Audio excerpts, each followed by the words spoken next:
हिंदू अस्मिता मंच मोरबी द्वारा बांग्लादेश में हिंदुओं पर थता अत्याचारों विषे गंभीर चिंता व्यक्त करी हती।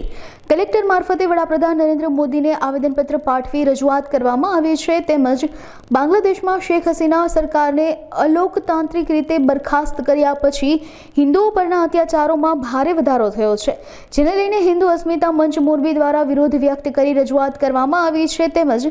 तेमज वडाप्रधान नरेंद्र मोदी पासे पूजनीय संत चिन्मय कृष्णदास जी ने तात्कालिक मुक्त करवा प्रयास करवामां आवे, तेमज बांग्लादेश में हिंदुओं पर थता अत्याचारों ने तात्कालिक बंध कराववा, पीड़ितों ने न्याय अपाववा अने गुनेगारों सामे कड़क कार्यवाही करवा माटेनी मांगणीओ करवामां आवी छे।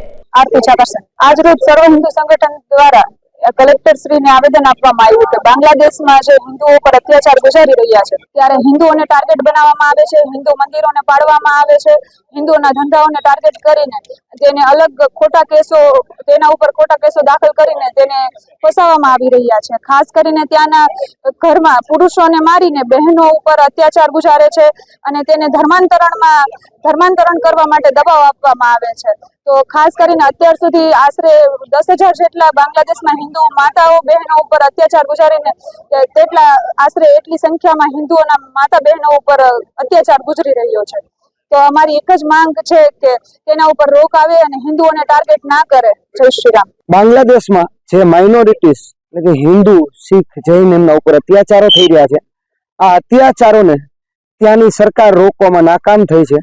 તો આ વિષયને લઈને આજે મોરબી જિલ્લાના તમામ હિન્દુ સંગઠનો દ્વારા કલેક્ટર શ્રી દ્વારા ભારતના માનનીય વડાપ્રધાન શ્રીને આવેદન આપવામાં આવ્યું છે કે આમાં ડિપ્લોમેટિકલ વર્ક કરી અને જે કાંઈ કરવું પડે યોગ્ય કાર્યવાહી કરી અને ત્યાં વસતા હિન્દુઓ ઉપર જે અત્યાચારો થઈ રહ્યા છે તેમને રોકવામાં આવે।